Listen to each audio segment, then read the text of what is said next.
కీర్తన 3 యెహోవా నీవే నాకు కేడెమగాను, నీవే నాకు అతిశయ స్వదముగాను, నా తల ఎత్తువాడువుగాను ఉన్నావు. ఆలకిస్తున్నారా? ఆపదలోను అవమానకరమైన పరిస్థితిలోనూ విశ్వాసికి దేవుడే తోడుగా ఉంటాడు. దేవుడు ఎన్నుకున్న వారికి ఆయన అనుమతించకుండా ఏ శోధన రాదు.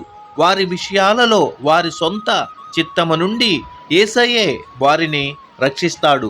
సైతాను నుంచి, దుర్మార్గుల నుంచి ఆయన వారిని రక్షిస్తాడు. దేవుని చిత్తము వారి జీవితములో జరిగిస్తాడు. ఆయనే వారికి ఆశ్రయము. దేవునిపై నమ్మకముంచిన వారికి ఇది ఎంతో సంతోషం. ఎందుకంటే దేవుడే అబ్రహాముకు డాలుగా ఉన్నాడు. అబ్రహాముకు హాని చేయదలుచుకున్న వారి ఎవరైనా ముందు దేవునిని దాటుకొని వెళ్ళాలి. ఇది దేవుడు ఎన్నుకున్న ప్రజలందరి విషయములోనూ జరుగుతుంది.